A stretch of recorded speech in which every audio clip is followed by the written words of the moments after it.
Welcome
again to Main Street Sports Today, presented by Mid-Tennessee Bone and Joint. I'm Chris Yow, joined by Mo Patton. We are live on location today at Alumni Hall on the campus of Cumberland University in beautiful Lebanon, Tennessee, home to a giant car fox across the street. Just staring at us. It's like they could not. I had seen it, but when you mentioned it, it became especially conspicuous. That's wild. It really is. I was like, what? And I had seen it as well, but I looked up and I thought, oh, there's a fox. Just looking at it. It's not a fox. It's a car fox. It is a car fox. But yeah, I'm super excited to be here today. Glad that we were able to get this done.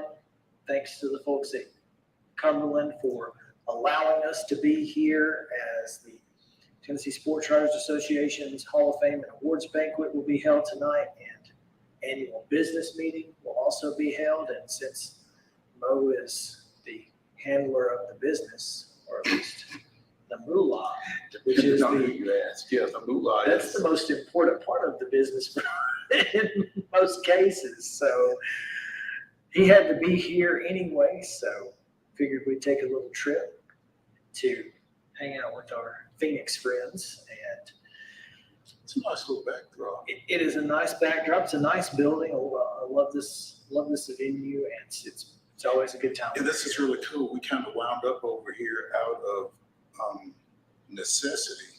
We had been in the Bear Chapel for a number of years for this event, and a couple of summers ago, they were working on the air conditioning.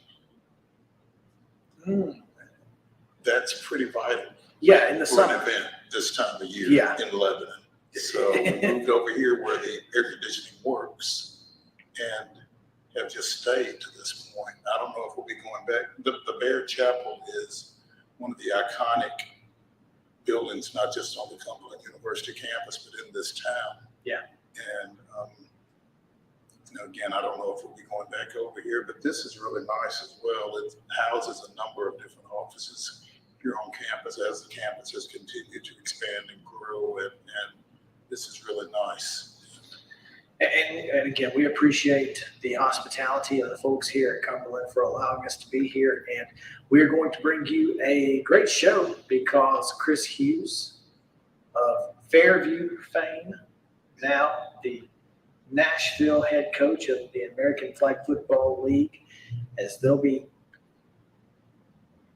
throwing off. They don't kick off. They don't kick They off. just start. They just kind of put it down. Yeah. Yeah. As they'll be starting play here soon. They'll be planting their flags. Some tryouts. That's a good one. I like that. There's some tryouts will be taking place. We'll talk to Chris about the decision-making process in that. Of course, he had to retire at 55 as a player in order to be able to coach. Oh, really? Yeah. So, no, there will be no player coach slashes in here in this league. I imagine that was a tough decision.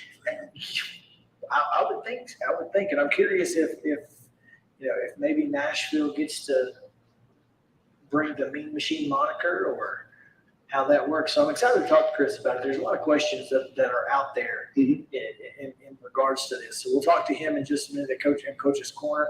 We'll also talk to John Denton of the St. Louis Cardinals because, well, St. Louis Cardinals are having a tough year, and apparently some decisions have been made. there you go. And what's going to happen towards the trade deadline, more decisions to be made. So I'm really excited to talk to John about the Cardinals and what situation that they have found themselves in. Chase Burns has announced his transfer spot. The Braves opening month schedule has been released. There was some interesting things said at Big 12 Media Days yesterday. So, yeah, a lot of stuff to get to. A lot going on for nothing going on. That is a fantastic way to put it because as you folks will hear in just a moment, there's not a lot going on. And so let's tell you what did happen yesterday with some scores. And the one thing that we could find happening today in the schedule. So this is the rundown. This is the rundown. The Thursday rundown is brought to you by Titans Flag Football. Have your kids play like the pros this fall season in select locations across the country. Titans Flag Football brings pre-K through 8th graders together to learn football fundamentals and, most importantly, to have fun. Sign up for their fall season by visiting www.titansflagfootball.com. Results yesterday on the pitch. Philadelphia down Nashville 2-0 in MLS play. In the CONCACAF semifinals, the USA falls in penalties to Panama 2-1. They will not make the Gold Cup game. That is wild. In NBA action, the Grizzlies fell to the Clippers in the Summer League 83-74. And in WNBA play in the last night's action, since we gave you yesterday's scores yesterday, Atlanta down to Seattle 85-75. Las Vegas continues to roll over the Sparks 97-78. Speaking of Atlanta, Ron Howard was a late addition to the upcoming WNBA All-Star. I don't know how she was the one that started, but congratulations to her. Today's NBA Summer League schedule tipping off about 8 minutes ago with the Cavaliers and the Bulls. That game can be seen on ESPN2. At the bottom of the hour, the 76ers and the Hawks are on NBA TV. At 4 on ESPN2, you've got the Nets and the Raptors. 4:30 on ESPN TV, you've got the Heat and the Bucks. At 6 on ESPN, you've got the Rockets and the Warriors. At 6:30 on NBA TV, it's the Hornets and Brandon Miller taking on the New Orleans Pelicans. At 8 on ESPN2, it's the Blazers and Magic. And at 8:30 on NBA TV, it's the Timberwolves and Sacramento. And that is the rundown.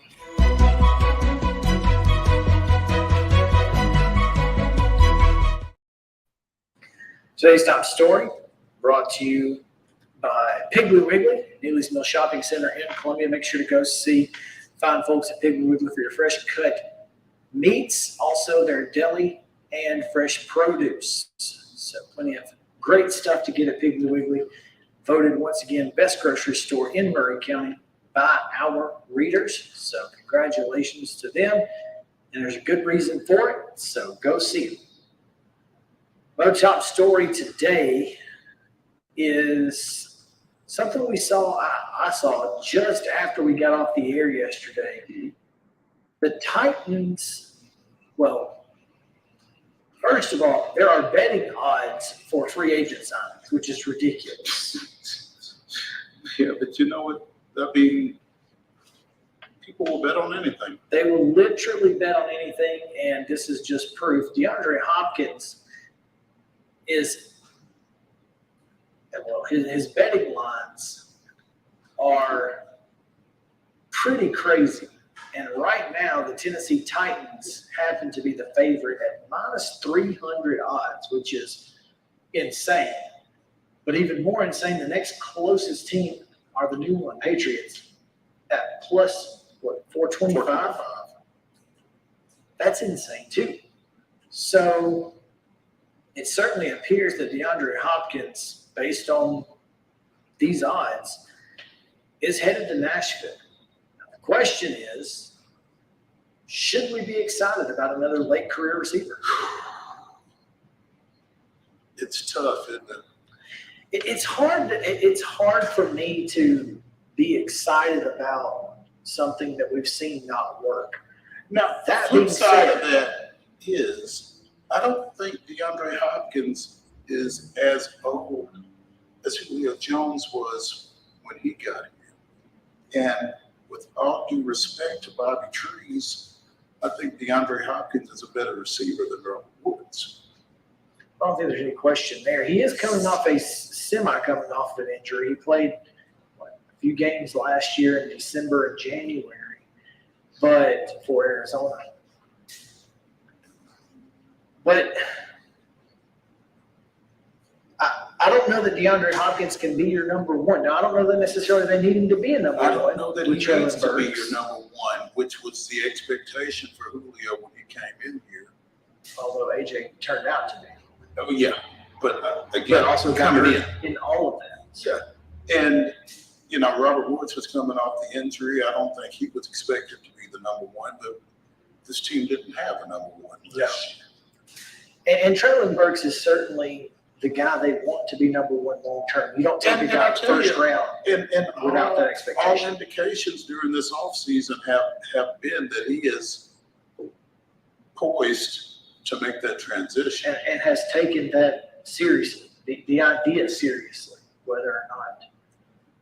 And so if he's your number one, DeAndre Hopkins is one hell of a Robin to Yeah. Traylon Burks' Batman, in my opinion. I don't disagree. I mean, as long if he's able to come in and contribute, you know, at the level that you expect DeAndre Hopkins at this age to contribute. Now, he's 4 years older than Deshaun Watson. I think that's what. 4 years doesn't seem right. So he had to have played with Taj Boyd. DeAndre Hopkins is 31. Okay. How old is Julio Jones? Which obviously is a little older, 34, which means he would have been 32. Maybe he's 35 or 36. I don't know. I think he's like 35 or 36. 34. Okay, so he came in at 32. 32. But again, off of a couple of injuries that Hopkins not necessarily having to come off of. I'm just cautiously optimistic. Is that the way to put it? And I think that's a fair way to put it because Titans fans, again, have been burned between the Julio situation, between the Robert Woods situation, between, you know, trading off arguably one of the best receivers in the league. I mean, this team's fortunes with receivers have not been great for a pretty good while. No. And the one guy that you did get lucky with traded away. You traded him. Yeah. So And I mean, I'm not superstitious, but I'm a little stitious, and I do believe in karma to a degree. You know, is some of this karma? I mean, for what? I mean, what for trading A.J. Brown, for passing on Randy Moss in the draft. and then for not playing Randy Moss when you did finally get him 15 years later. I mean, I don't know. Is there some sort of juju on the Titans receiving core that we don't know about that we need to fix? fix? I mean, And if so, how? yeah, do we need to, do we need a whole chicken? What do we? I mean, Joe Boo need a refill? Like, what's the deal here? How do we make this happen? So I don't know. I'm just worried that we're getting burned on these type of situations. And here's the thing: is it the 18th that is the deadline for multi-year deals? No, that I don't know. There's a deadline in the NFL for multi-year deals, and sometime in the next week or two. And when if you're planning on making a multi-year deal, it's got to be done now. So either DeAndre's got to make a choice, or we're going to have to stick it out a year. I would imagine DeAndre knows that as well. I mean, it's not just incumbent on the Titans to get something done. No, If DeAndre Hopkins wants a multi-year deal, then the clock is ticking as well. Yeah, and you got to expect that he would at least want 2 or 3. Sure. You would think that he would want the next team to be his last team. And, I mean, maybe that's the holdup. Maybe the Titans are like, no, dude, we can't give you 3. We can give you 2. It could be. And I think if you are the Titans, I think that's pretty prudent. And on top of and we have to remember, the Titans are in a salary cap situation. It's not like they've got money to burn. Mm-hmm. They've got to be careful. So that's where we sit. And I'm genuinely on the edge of my seat here. Like, give me something. Give me an inkling. And that's what these betting odds have done. And it's really unfortunate because I remember 2 years ago how excited we were about Julio, man, and it just kind of leaves you a little jaded and cautiously optimistic. I think is about as good as you can get at this point. And on top of everything else, Titans' offensive line is still not very good, and for the first 6 games, they're not going to be without one of their not great starters. One of their young starters, second-year offensive tackle. Yeah, but still, I mean, I'm just saying it's not. It would be different if he was a backup. You could withstand his absence for 6 games a lot easier if he were a backup. You could. I mean, if the Titans' line overall was decent, you could withstand it. But this is a bad offensive line as a whole, as a unit, last year. It was a bad offensive line as a whole last year. It's an untested offensive line this year. So we don't know what we're going to get. And Ryan Tannehill, who's dealt with injuries over the course of his career, especially last year. This offensive line has to be better if for no other reason than. It can't be worse. Well, who was the guy? Dennis Daly? Yes. Who is now in Arizona? Yeah, with Monty Ossendorf, is that his name? Sure. The guy who left the Titans to join the front office out there? Yeah. Was he watching the games? Buddy, that's a question I cannot answer. But hey, other than my educated us. Guess is clearly not. Better them than us. Better them than us, no doubt. So, all right. Well, DeAndre Hopkins, favored to the Titans, minus 300. Go put you some dollar bills on it if you feel like it. But those are not great odds unless you think he's going to the Patriots. Well, they're not great odds, but they're not great betting odds, but I think it's a pretty good indicator that the next closest team is plus 425. 700 points away. It certainly makes you feel like the Titans are going to end up signing DeAndre Hopkins. Now, how long that deal is, what that deal looks like, we'll get there when we get there. But, man, I'm just going to be cautiously optimistic and hope, because you're right, man. I can remember vividly the conversations that we had on this show. Can't wait for – can it be August already? This offense is going to be impossible to stop, and all of those things. Don't go back and listen to any of those shows. No, Please. just trust us. It wasn't good. Let's take a break and come back with Coach's Corner. Chris Hughes, Fairview High School football coach, now former Fairview girls flag football coach, and new former player. Now former girls flag football coach. He is. Is he? I'll let him tell you who's going to be taking over for him. I think we got a pretty good idea. And new American Flag Football League Nashville team coach, Chris Hughes, coming up on Main Street Sports Today, presented by Mid-Tennessee Bone and Joint. Back to the Lee Company studio after this.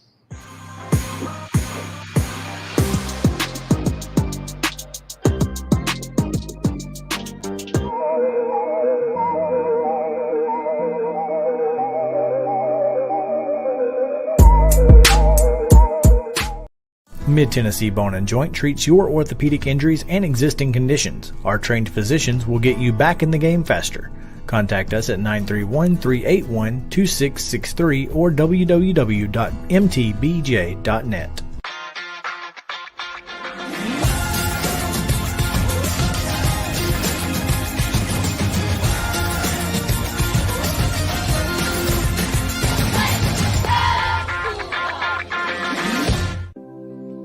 Custom Stone Handler supplies over 600 distributors and suppliers with quality stone products. Along with River Stone, we produce and distribute over 100 building, landscape, and other bulk products. Our goal is to provide quality products, service, and partnerships to ensure our customers' success. We firmly believe that the measure of any person or company is how they treat other people and customers. Give them a call at 931-490-4990 or visit CustomStonehandlers.com. With Lee Company technology, the best handymen are hands-off. Lee Company techs have been using visual findings and other smart technology tools for years to add transparency and virtually take customers along. You see what we see, whether we're in a crawl space or on a roof. With Lee Company, technology helps us help you, no matter what's happening in the world or at your house. You can't see the sights without the sounds. From the crack of the bat to the roar of the crowd and everything in between, discover what Hit City has to offer. Spend your nights cheering on the Nashville Sounds at First Horizon Park with giveaways, fireworks shows, theme weekends, and more. Single game tickets are on sale now. Visit NashvilleSounds.com to claim your seat today. Piggly Wiggly, located in Neely's Mill Shopping Center, is Columbia's locally owned and operated Cost Plus 10 grocery store dedicated to serving the community with low prices and smiling faces. Piggly Wiggly offers fresh, hand-cut meats daily as well as daily hot plate lunches from their deli counter. You're certain to see smiling faces and a helping hand when you're here at Piggly Wiggly. Come by and check out our fresh produce, high-quality meats, and more. Down home, down the street, we'll see you at the Pig. Mid-Tennessee Bone & Joint has been the official sports medicine provider for Maury County Schools for more than 40 years. We specialize in orthopedic service, and our Ortho Quick Walk-In Clinic lets you bypass the ER. Visit us online at www.mtbj.net.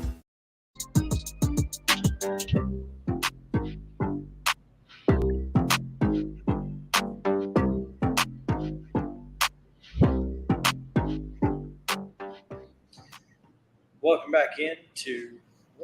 There we go. Welcome back in Main Street Sports Today, presented by Mid-Tennessee Bone and Joint.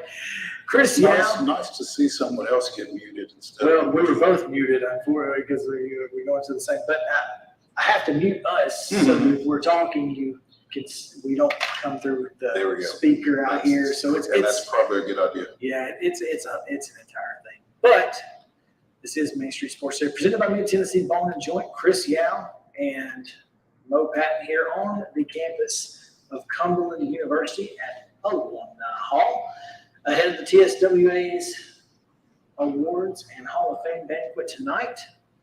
And I'm here with the Hall of Famer. You haven't been called it on the show in a while. Yep. It was plenty enough time to about the last few times, huh? But looking forward to our next segment, I always look forward to Coach's Corner. We always look forward to Coach's Corner. We usually do a pretty good job of getting coaches on, but we especially look forward to any time we can spend with this coach. That's right. Coach's Corner is brought to you by From the Heart Cafe out in Chapel Hill. Make sure to go see Renee Hart and fine folks over there.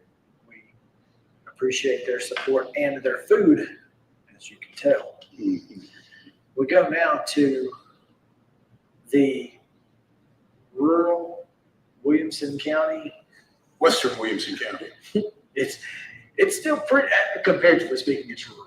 I don't know, man. Have you been out there recently? Well, basketball, but yeah. And it's still very, very nice out there. You can still enjoy some green space. There you go. And we are excited to have Chris Hughes joining us now. Coach, welcome in. What's up? Hey, how you doing, guys? I want that so I can hit that for Mo too when I want to. Is that good? Can I use the mute button?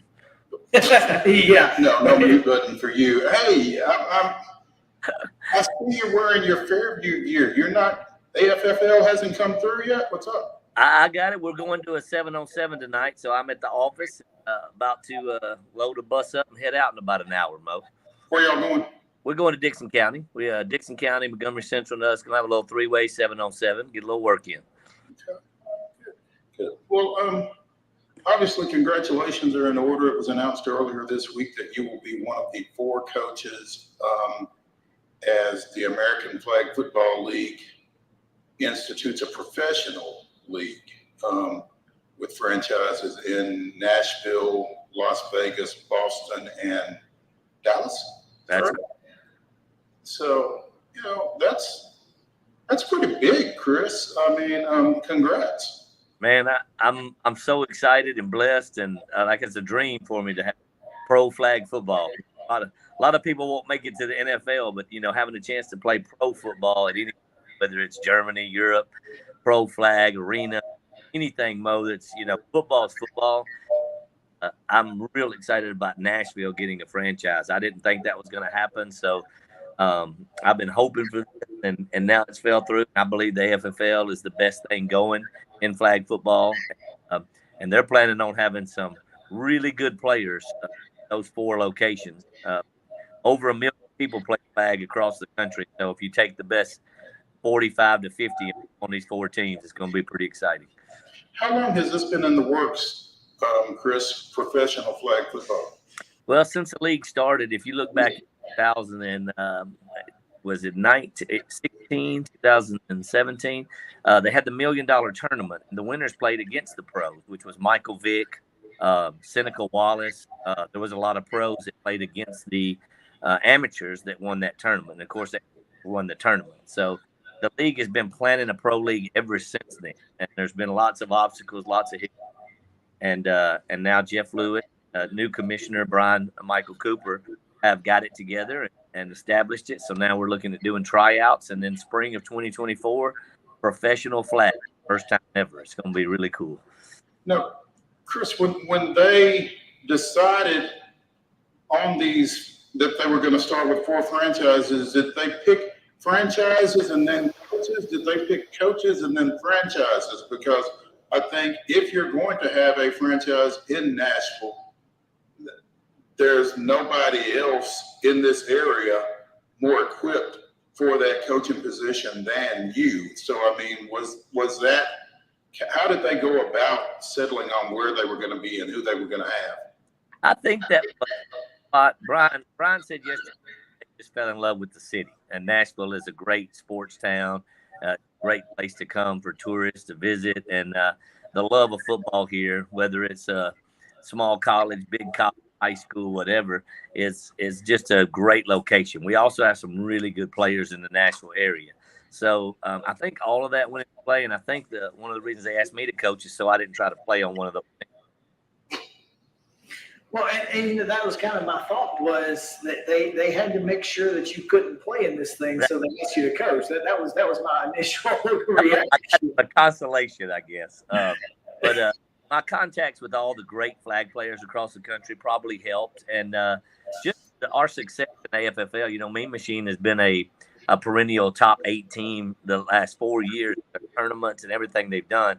And AFFL has a big presence in youth right now. So they're trying to make a pro league so all the youth that are playing AFFL style football have something to look up to. You know, some role models, some great athletes, and some guys that, you know, maybe too small to get into the league, but they're not too small to be in the professional flag league. One guy in particular comes to mind. Who that? Chris. Oh. I'm big. I'm 200 pounds. They don't want a 5'8", 200 No, pounds. not you. Chris Rowland. Oh, Who's you know, caught on here and there, but struggled to make a 53-man, you know, for consistently. That's the kind of guy who would be dynamic in a flag league. Chris, you got to get him to go to tryouts. Go to that AFFL.com link and tell him to hook up with tryouts, because we are looking for the best talent around. And one of the best players got invited to Team USA and didn't make the final cut for Team USA, but he was in the final 32. Michael Green was a great player for Cumberland, where you guys are at right now. And some of the players that come out of Cumberland and MTSU and Austin Peay, you know, they didn't make it to the league, but are really good athletes. Here's a chance for them to get paid to play a game that we all play as free. Well, and like you said, your connections kind of made it a natural fit. Do you think that, you know, your time, and I don't know comparatively to the other coaches, you may know those guys and they may have the same connections, but I mean, obviously what you have is going to make your job as a recruiter a little bit easier, you would think. I do, but I think they did a good job because 4 of the head coaches were really good flag players, and they have a lot of connections, and they're older, so they know the guy. And they were all on top-notch teams they played. So I think they did a good job of getting that. There's good all these coaches have connections in their area. Like the one in Vegas has a lot of connections. Jay has a lot of connections out in California. The one in Boston has a lot of connections in New York and Philadelphia. I have a lot of connections in Atlanta and the South right here, Florida, New Orleans, and the same with the Texas guys. And Texas is a hotbed for football talent. So, you know, huge advantage to Dallas right there. They got enough people in their backyard. Where we'll probably bring a few people in. Most of these people are going to be local, though, which is a great thing for Nashville because, you know, people will come and watch and enjoy some real competitive football.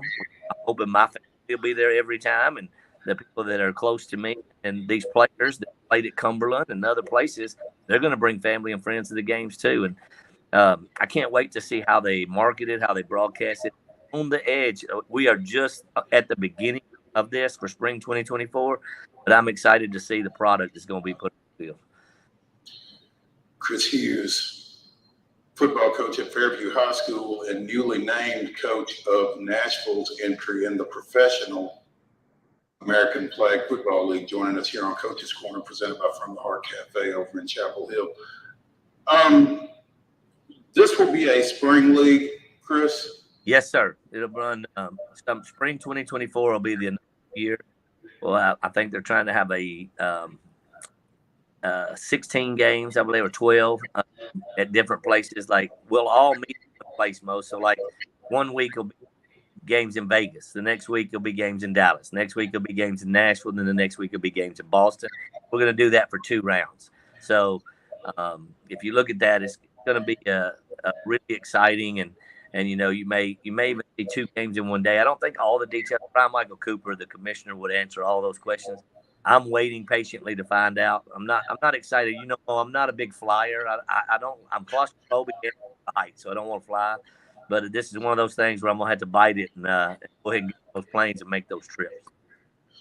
Yeah, I think it's going to be tough for you to get from here to Vegas any other way than flying. Unless you've got access to the late John Madden's bus, maybe. I don't know. I need the Madden Cruiser, Mo. If you can make that happen, I'd be forever grateful to you. So let me just tell you, if I could make that happen, we would not be talking right now. But I want you to drive the bus for me, Mo. Come on, let's go. A little closer to home. You know, you talked about y'all are going over to Dixon County to get some work in tonight. What are things looking like for the Jackets as we sit here, 5 weeks before games that matter? Man, it's we're really young this year, and we always have a target on our back, and I'm excited to see how we do over there against Montgomery Central. Both bigger schools than us, but we're gonna see how it pans out. At this time of year, you're just trying to figure things out, what kind of team we are and all that. And this is just one step to that. You really don't know a whole lot until you put those pads on the last week of July. So I can tell you right now, I mean, we look pretty good in shorts and T-shirts, but I think everybody does. So once the pads start clicking, then I'll be able to tell you more, Mo. I hate the sound of rebuilding. I don't like to say that. I expect to win quite a few games. I expect these guys to compete during every game. So it'll be a little different team. We'll be playing a lot younger. I lost 9 starters on one side of the ball and 10 on the other. So that's a lot of guys who'll be playing these Friday nights that have never seen the Friday night lights before. And that's tough on a young 14, 15-year-old kid. No question there. And that kind of, is one of the positives of being in the smaller school is that, everybody's kind of got young kids that have to contribute. And you guys have certainly had young kids contribute over the years. So that expectation and of course, obviously having the feeder system has to be, something that has been a positive for you guys. So how important is it to have that middle school and those feeder systems to make sure that those guys are ready when they are 14, 15 as freshmen and sophomores? Yeah, we're not going to be as good as we've been. Even winning the amount of games we win, we've been a winning team ever since I've been here. And without Coach King, who was here with me, Ron King was here with me for a while, and been in forever. And now he's down at the middle school, and he's doing a great job. They came here. They know the formations, they know the terminology, they know the defense calls, they know everything because Coach King is getting ready, and he was here doing that. So it's a huge advantage. And then our junior pro, our Titans program called the Fairview Titans, it's one of the best programs around. They've won 3 or 4 years in a row in different age groups. So I think the future's bright. But having that cohesiveness keeps us from whenever we have a drop down in talent or a drop down and we're losing people and we're putting young guys in, we're taking a step down, but we're not falling off. And that's what you want to do, because you don't want to go from 7 or 8 wins to 2 or 3 wins. You want to find that happy medium and build it until these guys get to where they're seniors, and then they can take it from there. But the junior pro program and the middle school program, I started at middle school. I think it's undervalued by a lot of high school coaches. That's not the case here. I value the middle school. I know how big it is for my success, and without those guys, we wouldn't be very good on Friday nights. Chris, as the announcement was made of your appointment as professional, Nashville's professional coach in the American Flag Football League, and the other 3 guys that were named coaches of those other 3 franchises, you guys were referred to as legends and ambassadors of the game. The last 2 years, as flag football has been instituted on the girls' side in Williamson County, you've coached the Fairview team in that as well. I guess you will have to take a back seat this coming spring with the girls out at Fairview with this other situation that you are now in. It is one of those things. I haven't even talked to my principal or AD about it yet, Mo, but I've coached with Stephanie, who my wife, and Tim Campbell, who plays with me. We've been doing it together for the last 2 years, and these girls, I mean, I got a lot of texts from high school girls saying, "Are you not coaching us this year?" And I'm going to be here with those girls. The problem is when the conflict arises, and I'm in Vegas one weekend, Stephanie will have to coach that team while I'm there. I'll probably step down as the head coach, but I will be an assistant and be helping, and my hand will be all over. Plays aren't going to change. Defense isn't going to change. Everything's going to be status quo. It's just on Sunday, every now and then, I may not be the one calling the plays or right there with the girls, which I hate. I hate to let that go, but this opportunity to do pro flag is an opportunity I couldn't pass up. I I know that this is just kind of in the beginning stages, Chris, but where are y'all going to play?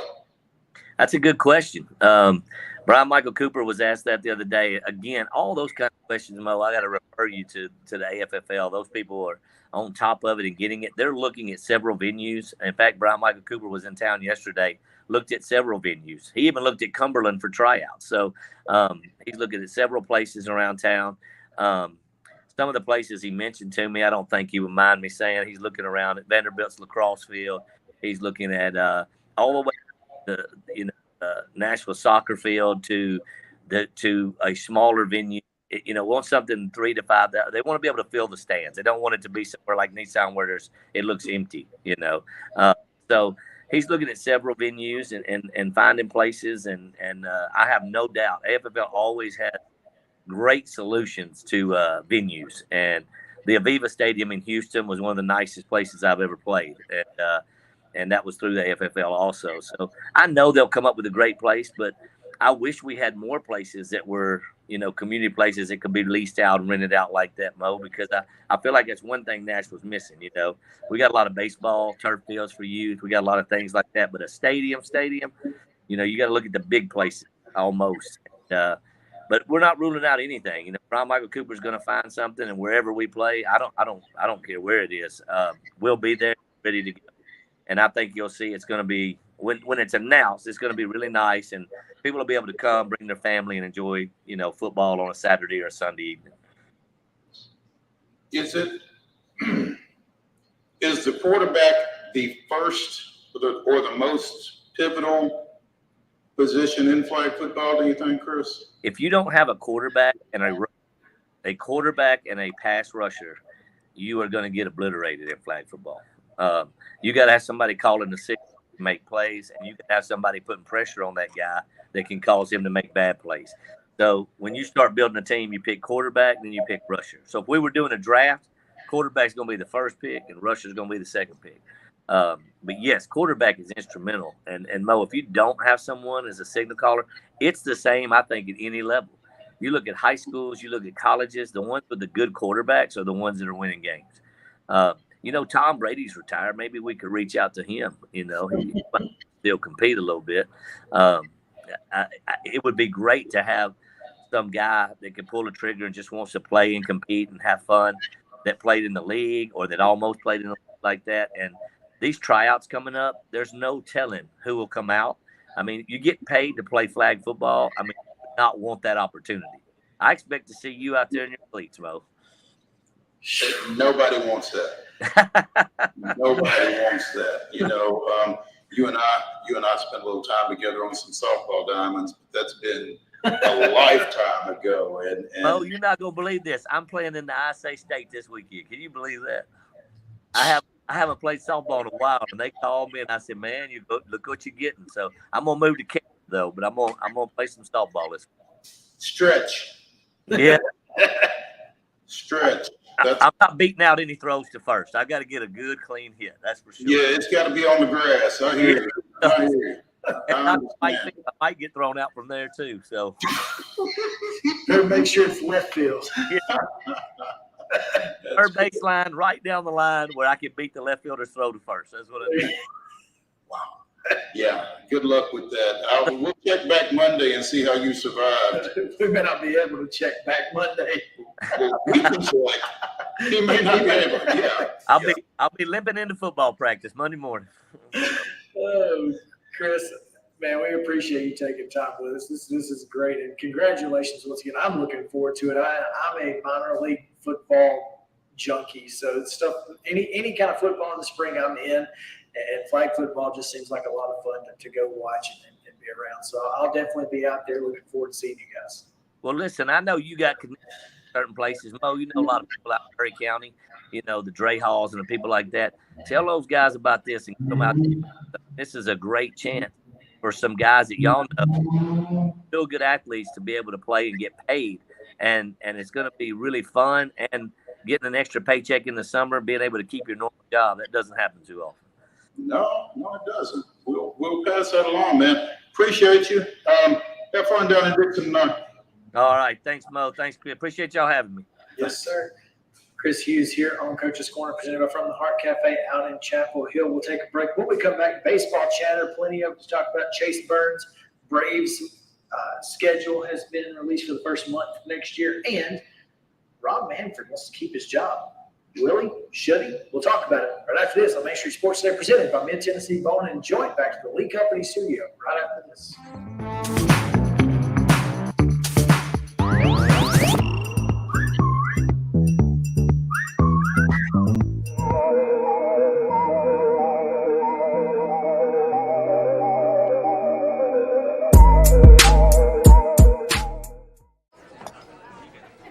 You've been putting back a few, and a few becomes a few too many. For a moment, you think about calling for a ride. Nah, you live nearby. What's the worst that can happen? You get pulled over, your insurance goes up, you lose your license, you total your car, you kill someone.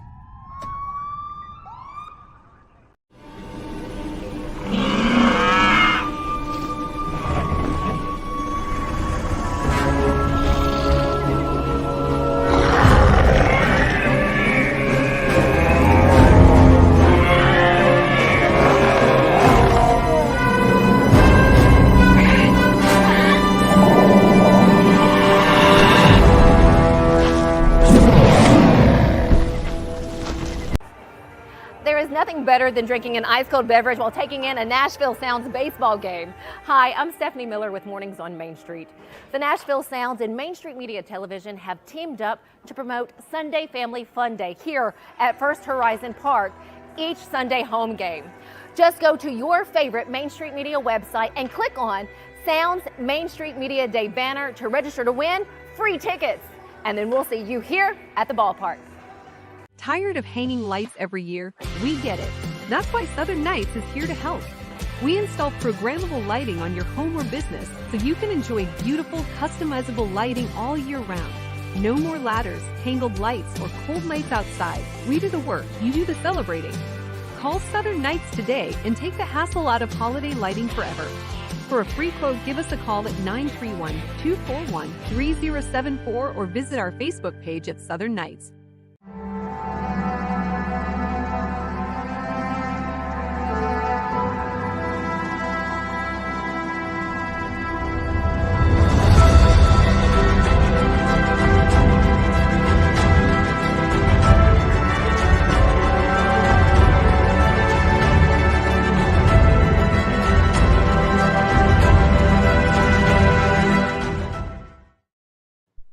July 13th, 19th.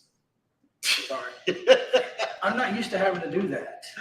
July 13th, 1971, Hank Aaron hit one of the game's 6 home runs, a third inning solo shot off the American League's Vita Blue. But Reggie Jackson stole the show with a 520-foot 2-run bomb in the bottom of the inning that landed on the roof of Tiger Stadium, sparking the AL to a 6-4 All-Star Game victory over the National League. Aaron, Jackson, and each of the other 4 All-Stars at Homer, Johnny Bench, Roberto Clemente, Frank Robinson, and Harmon Killebrew, would go on to become members of the Baseball Hall of Fame. That was this day in Braves history. What an all-star game.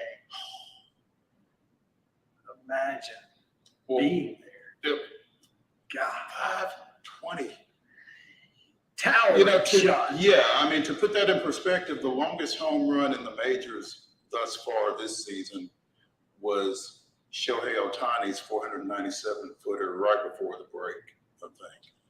And those are with juice balls. Yeah. Nothing was juiced in 71. Not the balls, not the bats, players, nobody. They were using sawmill slats, basically. And they were raw dogging it, man. No batting gloves. No gloves, just whatever you could get. Yeah, so. A little spit, a little dirt. That's it. Rub some dirt on it. Yeah. Literally. Oh, man. Well, we are back here on Main Street Sports, presented by Mid-Tennessee Bone and Joint in the Mobile Lee Company studio on the hall on the campus of Cumberland University. Talking a little baseball first, we will continue our chat about, since we just had Braves history, we'll keep it here with the Braves. 2024 schedule released. The only thing we're really concerned with is the opening month and 3 days in March, as the Braves will once again be on the road. But as I said to you in text and then again on Twitter, it's almost like the Braves are asking not to be at home on opening day. Well, and as it turns out, there was more to your supposition than I wanted to admit when you first said it. David O'Brien of The Athletic said something later on Twitter that basically indicated that you got it. Okay. Braves told MLB they prioritize. If the Braves told MLB they prioritize opening at home, they would open at home more. They don't. They prioritize summer home games when school's not in session. Because while they sell out all the time now, in past that's not been the case. Parentheses, much smaller crowds with school in session. So I don't know when the last time was that the Braves opened the season at home, which tells you how long it's been. You know, I understand that mindset. I do. At 2-3 years ago, I don't understand it now. Well, but I mean, unless somebody else has said, okay, we would like to kind of reevaluate our stance on opening at home, and we would like to be considered for that possibility. And unless they go back and do that, have that conversation with Major League Baseball, I guess they can continue to work off of that assumption. But I think the bigger concern for me is that they continue to open in northern less warm weather areas. I mean, their first 6 games of 2024, they're going to open with 3 games in Philadelphia. And then they're going to go to Chicago for 3 against the White Sox. Yeah, and that's what blows my mind. If the Braves don't want to open at home, why does Philly? That can't be. I mean, it doesn't make a lot of sense to me to play 3 games or schedule 3 games where you may be in 35, 40, 45 degree temps. You're just asking for trouble. Yeah. Now, that being said, over the years, we've not had a lot of trouble. It's plastic, so. Oh yeah, it is. It's not going to help us much. There's nowhere near us. Yeah. But, I mean, if I were a Philadelphia fan, I don't know, maybe if you're a Philadelphia fan, you're used to it between the Eagles and the Phillies that time of year. Yeah. I'm not going to pay to go to a game in this economy. No. On March 28th in Philadelphia, no, you couldn't give me tickets. Yeah. You couldn't pay me to go. It'd be tough. Now, I mean, yes, people who live in Philadelphia are obviously more, accustomed. Yes. But that's still, as far as baseball goes, as a player, what in the world? I would give me all the ski masks. Yeah, it would be tough. I mean, I'd have to wear one of those things like Jeremy Pruitt when he had his mask going over his head, whatever that was. I would look like the kid in the Christmas Story. Yeah, just. He can't even bring his arms down because he's so bundled up. Yeah, it just doesn't. And that's got to be miserable. It's miserable around here that time of year. I wonder what the Phillies' attendance has been over the last few years. That time of year? That time of year. I mean, they're averaging 39 per that Google search I just did. Mm-hmm. So 39, 5, 88. But is there a game by game somewhere? That's kind of, and I don't know if there's a click on it. There's a way to look at that, but it just feels like It's just showing me the team. I don't think there's a game by game, but I mean, you just don't. It doesn't feel like there would be enough people willing to go to a game at that time, but apparently there are. So, far be it for me to know. I mean, clearly they do. If Philadelphia didn't want to be at home, they wouldn't be at home. I guess. It still makes no sense to me why you'd want to be there. But Chicago? But they ain't asked me.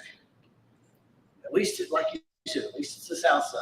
Yeah. Oh. Could be worse. Because, I mean, I went to a game at Wrigley in August. Oh, gosh. And the wind, if you're under the roof, is still not very comfortable. So, of course, I get cold easily. So that's well noted. Again, Braves opening on the road before coming back home and getting Arizona. And they go to Miami after the homestand. It's Arizona and, gosh. It's Arizona for 3 and 4 games against the Mets. Alrighty then. There you go.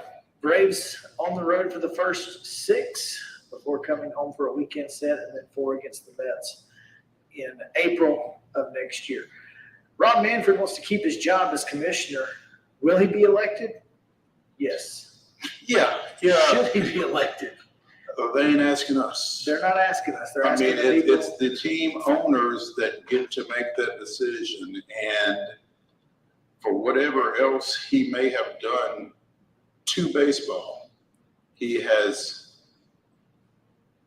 you know, in NFL parlance, he has protected the shield. And he has been a good steward of the interests of the owners. And that's what gets you retained. Yeah, no question. Because he has no allegiance to the fans, doesn't have to answer to the fans. There are plenty of reasons, I would think, for baseball to go in another direction besides Rob Manfred as commissioner. But again, I don't know that I don't know that the owners have any complaints about the job that he's done in that position. And so, now the thing is, there was an article on The Athletic either yesterday or the day before. There's a 9-month window where he can be elected by a majority of the owners. That 9-month window is followed by a 9-month window where it takes 3/4 of the team owners to elect him. So I don't know. You would think it would be backwards. No, I guess what this says is the closer we get to your contract expiring, the harder it's going to be. Mm-hmm. Yeah. So, you need to be, campaigning if you want to keep your job early on, and we're going to make it easier for you to keep your job.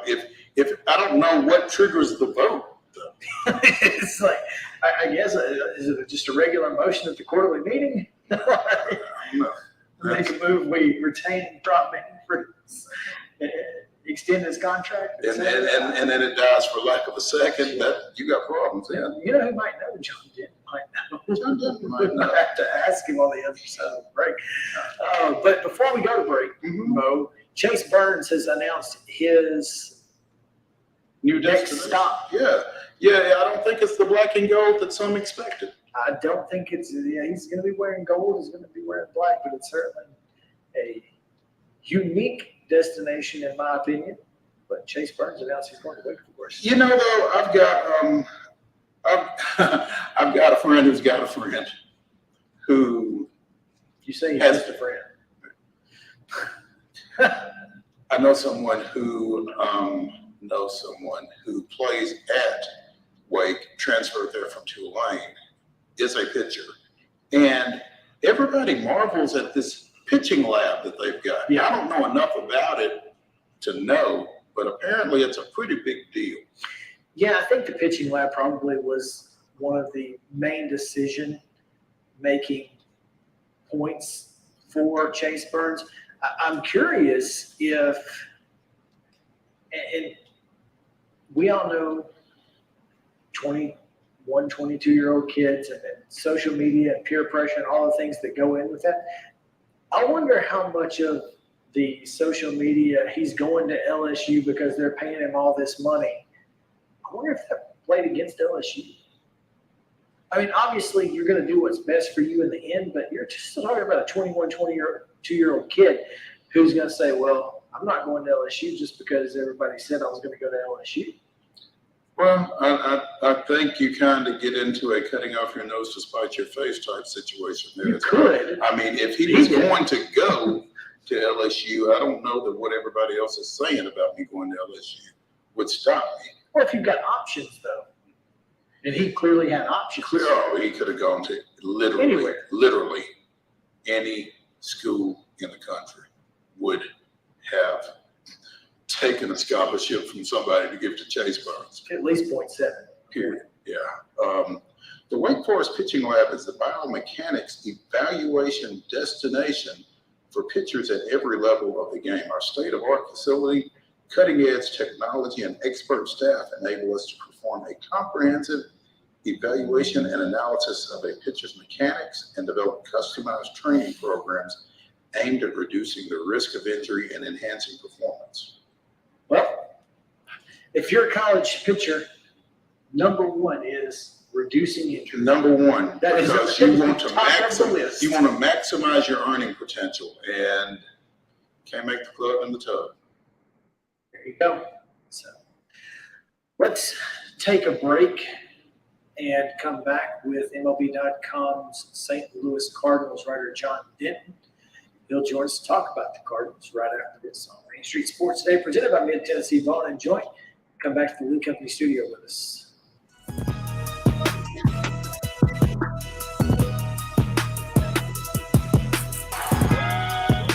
Mid-Tennessee Bone & Joint treats your orthopedic injuries and existing conditions. Our trained physicians will get you back in the game faster. Contact us at 931-381-2663 or www.mtbj.net. With Lee Company technology, the best handymen are hands-off. Lee Company techs have been using visual findings and other smart technology tools for years to add transparency and virtually take customers along. You see what we see, whether we're in a crawl space or on a roof. With Lee Company, technology helps us help you, no matter what's happening in the world or at your house.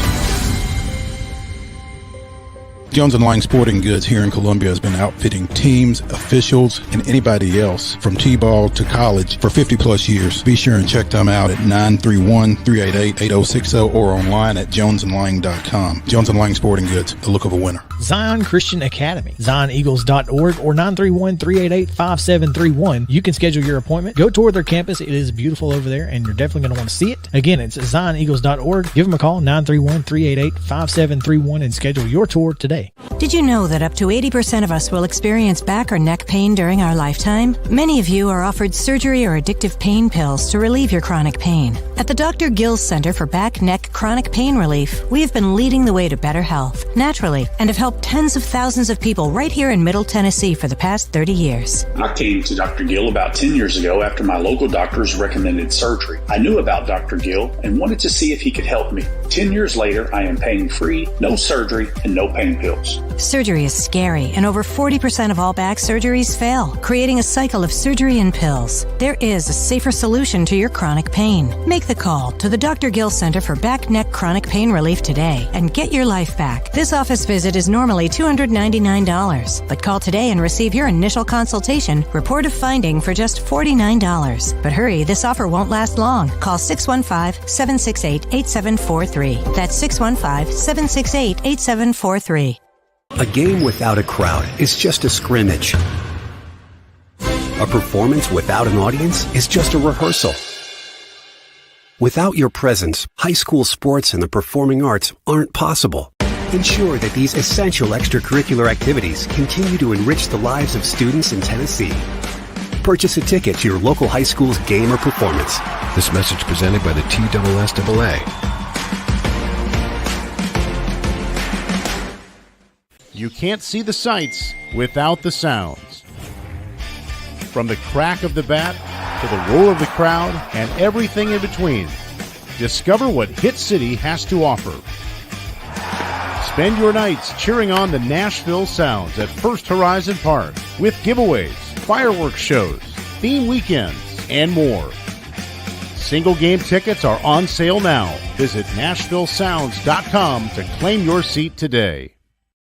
Mid-Tennessee Bone and Joint has been the official sports medicine provider for Maury County Schools for more than 40 years. We specialize in orthopedic service, and our Ortho Quick Walk-In Clinic lets you bypass the ER.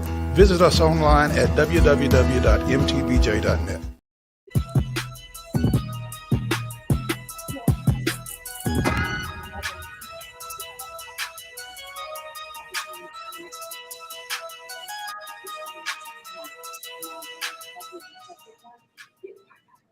Welcome back in. Main Street Sports Today is presented by Mid-Tennessee Bone and Joint. In the Lee Company studio, I'm Chris Yow. He's Mo Patton. We are at Alumni Hall on the campus of Cumberland University. Thanks again to the fine folks here for allowing us to take up some space in the lobby, but looking forward to... We're not taking up too much. No, we're not here. Hopefully intrusive or anything like that. But yeah, it is nice that they cooperated with us. Ron Pavan, the AD over here, got us hooked up with the table and some power, and we don't really need much more. That's about all that we need. Yeah, we can make it work from there. And I'm pretty excited about. I'm excited that you remembered to unmute us before we came back out of break. Yeah, there was that. So that was good on my part there to remember. Third time's a charm, I guess. Well, it's funny how you get better as we get closer to the end of the show. Everybody's already left now. Yeah, it's okay. That being said, I'm excited about obviously this show, tomorrow's show, but next week, of course, we're at SEC Media Day. It's going to be a lot of fun as well there.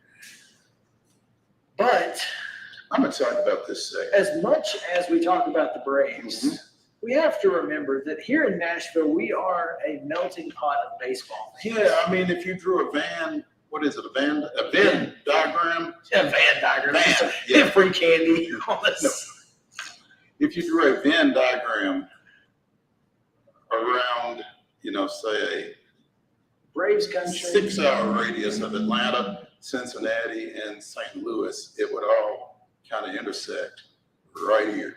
Yep, and you see it all the time, especially folks that are closer to the river, and especially those just across. Almost all of those folks. I went to school in West Tennessee for a year. I've told you this before, and I didn't realize. I guess I just never really thought about it. Yeah, that's hardcore Cardinal country out there. It sure is. Big time.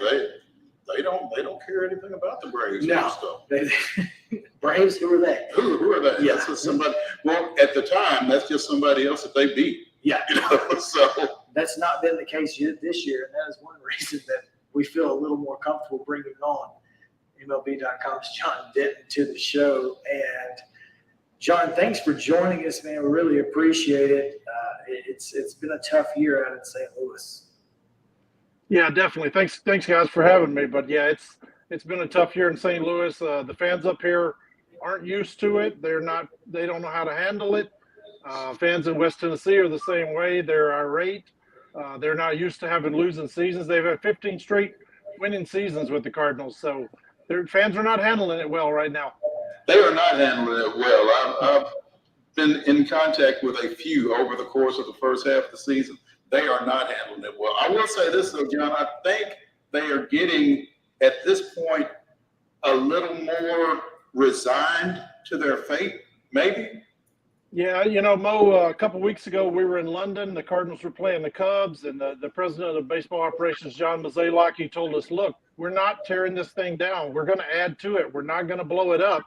And now here we are 2.5 weeks later, and he went on TV the other night and said, hey, everything we do is going to be built towards 2024. So, he said he wasn't waving the white flag, but that kind of talk is unheard of in Cardinal country. I mean, the last time this team was in last place in their division at the All-Star game, Joe Torre was their manager, and he got fired. So that gives you a little perspective how unfamiliar territory this is for the Cardinals. So when you say he got fired, I mean, who are things tough for? I mean, is Marmol in danger? Is there anybody that's not in danger at this point? Yeah, Mo, the way it works in St. Louis is the owner, Bill DeWitt, gets a lot of grief. The president, John Mozeliak, gets a lot of grief. The manager gets grief. The media get grief. And then about 20 rungs down are the players. The players are protected here. The media take more grief than the players do, it seems like. So I think Ollie's fine. Ollie's done a good job with what he has. Their pitching has been a disaster. They knew that going into the season. They weren't willing to spend the money on the Carlos Rodons and the Verlanders and guys like that. So, they knew they had a problem going in pitching-wise. Their bullpen was kind of shaky. They could have added to it at decent prices. Chose not to, and now they're paying the price for it. So, the owner, Bill DeWitt, has taken a lot of grief, and naturally, John Mozeliak, the guy who put this team together, those two are taking the most heat right now. DeWitt is just pointing at New York and saying, but see what? We couldn't spend all this money and still. Thank goodness for the Mets, huh? Yeah, the Mets and San Diego both, they both spent a ton of money. The Phillies went and spent $300 million on Trey Turner. They've really underachieved all season. So, those teams that spent big money this offseason haven't really done that well. So that is one thing that the Cardinals have to fall back on. John Denton of MLB.com joining us here on Main Street Sports Today, presented by Mid-Tennessee Bone and Joint. John, things have not been good basically from the beginning. And at one point, you said that the pitching has been in shambles, but at one point it kind of felt like Contreras, the free agent signing from the Cubs, was going to kind of be the scapegoat for a lot of this stuff. And somehow that all got smoothed over. But just the unsettledness of this whole situation has really just been very uncardinal-like almost from the start. Yeah, Mo, they had the World Baseball Classic went on in February and March. They had 21 players go off and play in the World Baseball Classic. It was the most of any team. And looking back on it now, they feel like they weren't able to get their team together because of that. Paul Goldschmidt, Nolan Arenado were gone. Miles Michaelis, Adam Wainwright were gone to Team USA. Michaelis was on the team, but he only pitched a couple of times. So then when he came to the Cardinals, his first couple of outings were like spring training all over again. So it really messed this team up, not having those guys together in spring training. They got off to a bad start. The starting pitching staff, 4.74 ERA, the relief corps, 4.48. The bullpen's blown 21 saves. They've lost 19 one-run games. I mean, if you just win half of those games that they blew in the bullpen, they would be within striking distance. But it's been one of those seasons where one night they pitch and they don't hit, and the next night they hit, they don't pitch, or one night they do all the other things and the bullpen blows it. It's kind of been a moving target all season long. And the thing about it, John, making it more frustrating is just how competitive you feel like the NL Central is. I mean, it's there. Nobody is really running away with this thing. Milwaukee and Cincinnati are kind of out front, but if you're decent, what's it going to take to win this division? 88 games, maybe? Mo, I remember saying back in December that the Cardinals had already clinched the division. Like, we thought it was going to be a horrendous division again. It was last year. That the Cardinals were they started 10-24. They got within 4 games, and everybody thought, okay, they're going to take off now and they're going to win this division by, runaway fashion. And then they went into another slide. But I'm going to tell you what, Cincinnati is for real. Cincinnati plays the game the right way. They steal bases. They take the extra base. Ellie De La Cruz is lightning in a bottle. Everything that kid touches turns to gold. They've hit on a lot of their draft picks. Cincinnati's a team that's on the rise. They're for real. I don't think Milwaukee has enough hitting. Their pitching always tends to break down in August and September. I can see Cincinnati winning this division. I still think the Cardinals have a run in them, but they're 11.5 back. They haven't shown the consistency to win the division. I think they'll make a run, but I think eventually Cincinnati's going to win this division. And I'm going to tell you, the 3 games, again, we're Braves fans. The 3 games that we played at the Great American Small Park, I don't want to see that team in a win-or-go-home situation. Yeah. No, they're fun to watch. There's nobody else in the National League, not Miami, not the Dodgers, not Philadelphia. There's nobody that concerns me more than Cincinnati. Yeah, like you said, that ballpark, nobody wants to pitch in that ballpark. Balls fly out of there. Adam Wainwright had a line last year, and he used it again this year. He said, the day they blow that ballpark up, he wants to be there to push the button. That's how much pitchers hate pitching in that ballpark. And Cincinnati they've got the boppers in the middle, but they play the game it's like everybody else is playing regular speed and they're on fast forward. They steal bases. Like most guys will steal second and third on you. They take the extra base. They play an aggressive style of baseball. It's really fun to watch. And, I think it's really opened the Cardinals' eyes. Speed is coming back into this game with the new rules changes, bigger bases, less pickoff throws, a pitch clock. Speed is coming back into this game in a big way. And, the Reds, the Arizona Diamondbacks, those teams have really learned to use the new rules to their favor. It's fun to watch if you don't have a dog in the hunt. I was glad for the Braves to get out of Cincinnati, winning 2 of 3 a few weeks ago. And the one loss was where Ellie De La Cruz went for the cycle in his 15th major league game. I mean, that kid, I just hope he stays healthy because he's going to do some things that we've not seen in a long time, if ever. But John, with Mozeliak making the comment that, everything we do is going to be looking toward 2024 at this point, they're going to be sellers at the deadline, if not before. Who do you think should be renting rather than buying in St. Louis right now? Yeah, Mo, I think it's going to be more like Jordan Montgomery, the left-hander they got from the Yankees last year, Jack Flaherty. Both those guys are going to be free agents at the end of the year. Jordan Hicks has come on of late. He was a guy who was maybe one of the worst pitchers in baseball the first couple of months of the season. He throws 103 miles an hour. I think he has 7 saves in his last 8 outings. From the field to come back there and throw it to first. You can't throw it to first, though. He had a problem with that in Miami that night. The guy can throw 103 miles an hour, and he couldn't make a routine throw to first. He's really stepped up his stock. He's a free agent at the end of the season. I think they're going to go more that direction. They're going to maybe sell off free agents to be. This is not going to be a fire sale. You're not going to see Paul Goldschmidt or Nolan Arenado traded. The Cardinals want to contend again next year. They're not going to blow this thing up, but they might make a couple of trades with guys who are going to be free agents at the end of the season.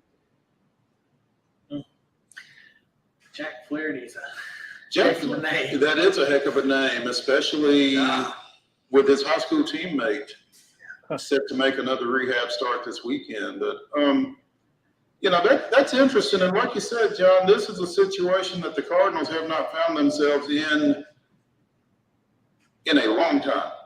Yeah. And like you said, they feel like they can contend in 24, and this division in particular makes a tear down less of a necessity, I guess, just because there is so much parity, for lack of a better word, in that division. Yeah. Is that, Bo, is that parity with an I or parity with an O? Parity was what I meant. But yeah, I see where you're going there. I see where you're going. It's not wrong. No. Yeah, it's that division, like I said, anybody can win it at any time. Nobody's going to run away with it. I take Mozeliak's comments with an asterisk by them. Like I said, 3 weeks ago, we're in London. He says, we're not tearing it down. Now the other day, after going 7-8, he says, we're going to look forward. If the Cardinals go on a hot streak, which they very well can, they've got 3 with Washington coming up. They got 3 with the Marlins. They got a pretty favorable schedule over the next couple of weeks. If they rip off 8 or 10 wins, I think they could totally flip-flop again. But, the likelihood is they're out of this division. They're probably not going to win the division. Like I said, I think they have a run in them. they could be just saying that to try to, race up the market. If you're going to trade a Jack Flaherty, if you're going to trade a Jordan Montgomery, you're expecting a big time prospect in return. So maybe they're just, this time of year, it's all a shell game. They're saying stuff, they're lying every time their mouths are moving because they want to jack up that trade value on guys. So, everything you read this time of year until August 2nd, take it with a grain of salt. Well, that being said, if they're looking for 24 and you are trading off some free agents and guys that one could potentially sign again at the end of the year, but, you could potentially get some guys who could help you down the stretch. And, is that something the Cardinals might be looking at if they do win 8 or 10 games over this next 2 weeks? I think they very well could. Like I said, I still don't believe they're throwing in the towel. I don't believe they're waving the white flag because they don't do that around here. They're not allowed to do that. You guys, when we were in London, I asked John Mozeliak, I said, are you allowed to rebuild in St. Louis? They already have 3 million tickets sold. There's an expectation to win every year in St. Louis. They don't rebuild in St. Louis. They haven't had a losing season since 2007. So, the expectation is find a way to win. They've been a good second-half team over the last 5 years. I really think if they put a hot streak together, they could be looking to add at the deadline instead of maybe blowing this thing up. There you go. John Denham, MLB.com, St. Louis Cardinals beat writer. John, really appreciate you taking some time, shedding some light on the situation with the Cardinals and where they're at right now. Things could change in the next couple of weeks when we have to get you back on when we find out what exactly happens. But we definitely appreciate you taking some time with us today and giving us a little update on the folks out in St. Louis. We didn't even get into all the good old stories I have on Mo Patton from 30 years ago, covering high school football. I'll tell you what, we'll get into those on a special edition of Main Street Sports today. Sounds good. Thanks so much, Kevin. Thanks for having me. Appreciate it. Take care. All right. Before we get out of here, got about 8 minutes to go in this show. And Mo, talk a little college football here as we move along, because 2 things. Number one, the SEC, in the most shocking move in the history of college football, extended Greg Sankey as commissioner. Yeah, we were talking about Rob Manfred keeping his job. There's no question. None. I don't think. Surely this guy is there as long as he wants to be. However long he wants to be before he, decides to take it to the house and watch shark documentaries and Greatest Catch. Or retire to his home of Skenetalys?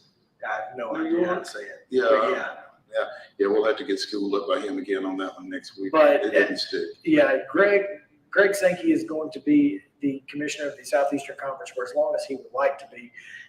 And look, and rightfully so. For good reason. By the way. And it's not just football. Obviously, the ESPN deal is fantastic. They're going to be broadcasting just about every game on that family of networks, and it's an insane deal. But in basketball, and I mentioned this to you earlier, Mo, the SEC is not just a football conference anymore. They announced yesterday that Garth Blissman is the associate commissioner for men's basketball going forward, and that may not seem like a big deal if you don't know who Garth Blissman is, and I didn't know who he was before yesterday. But his previous job was vice president of basketball operations for the National Basketball Association. And if you are taking folks out of the association to come lead your programs, that's a pretty big deal. And what did I say to you when you told me? Just means more. There you go. And it really does. And I think that's one of the things I love about Greg Sankey is he's not just a football guy. He really is trying to build the Southeastern Conference's their brand. their portfolio in so many different areas, not just football, but men's basketball, women's basketball, obviously women's basketball after, the last 25, 30 years that we've seen the SEC dominate that, at that level. But softball, you've seen softball rise to the top under his leadership. It just seems like Greg Sankey really is trying to push everything in the Southeastern Conference. And so, again, rightfully so, extended through 2028, this contract. So we don't have to have this conversation for another 4 or 5 years. That's right, please. So, Big 12 Media Day, I think today is day 2. I'm not sure exactly what happened today, but having nothing else on television to watch last night because there was literally nothing else between 7 o'clock and 9 o'clock when the Las Vegas Aces started playing the LA Sparks at 9 o'clock. There was nothing on TV. And so you did what? I decided to pull up ESPN and watch a couple of coaches during talking season. I started with Dana Holgorsen, head coach at University of Houston. Turned out that was a pretty good place to start, huh? Great place to start. I thought it was, and this was exactly what I wanted to know. I wanted to know how he felt about being back in the Big 12 after, being fired from West Virginia and ending up at Houston. They've had a great couple of years in the American Conference with the Cougars. And literally one of the first things out of his mouth was, after being in the American Conference, it sure makes you appreciate a conference like the Big 12. And I just want to know what the American Conference has to say about that. When is their media day? Because I may have to go. I may have to just make a trip. Can we get credentials for that? I can't imagine that it's difficult to get into that. July 24th and 25th. It's the week after. Where is it? And it's probably it's probably in Arlington, Texas, if I had to guess. And it is in fact in Arlington, Texas. So Dana Holgorsen will not be invited. No, Dana Holgorsen not invited to this one, but I would certainly be interested to hear what some folks might have to say about that, because obviously they've stopped their Power 6 moniker, but they certainly believe that they are among the power conferences, and Dana Holgorsen did not agree, apparently. Clearly. or he was giving the Dansby Swanson toe the company line top deal where, Chicago cares about baseball, and Atlanta it's just a deal. It's just a deal. It's a big deal here. It's a deal there. I don't know. I'm interested to see how Houston adapts. Obviously they lost awkwardly to Texas Tech last year and then had to play Kansas, which was at the time playing some of the best football in the country. But Houston had a pretty good year, and they've had a pretty good few years, but they also don't have a quarterback. And again, Dana Holgorsen has been known to develop a few. And as Chris Hughes indicated earlier in the show, it's a quarterback-driven sport. It is, in fact, and I have I don't doubt Dana Holgorsen's ability in a place like the Big 12. That's all I'm saying. Now, of course, Texas was picked to win it. Texas was picked to win it. Steve Sarkisian gets on the stage, and the first question asked was from the Austin Statesman, and he said, the man said, "Coach, is it going to be awkward playing everybody else?" And he said, "Not for us." So he said, "I can't speak for anybody else, but it won't be for us. We're just going to go win." And so I thought that was interesting. And Kalani Sitake, obviously was part of the coaching staff that recruited Steve Sarkisian.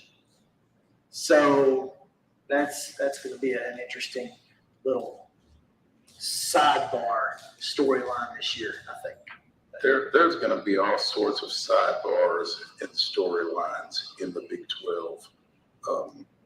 It's going to be fun to watch. I can't wait. I'm looking forward to Big 12 football for the first time ever. And so we'll continue to look forward to it. We'll talk a little bit more about college football tomorrow. And of course, the Nashville Sounds will have Jeff Him, and we will also be joined by Valeria Shabilla to talk a little Nashville Soccer Club. And after last night, a lot to talk about. But we'll see you guys tomorrow at 2 o'clock right here on Main Street Sports Today, presented by Mid-Tennessee.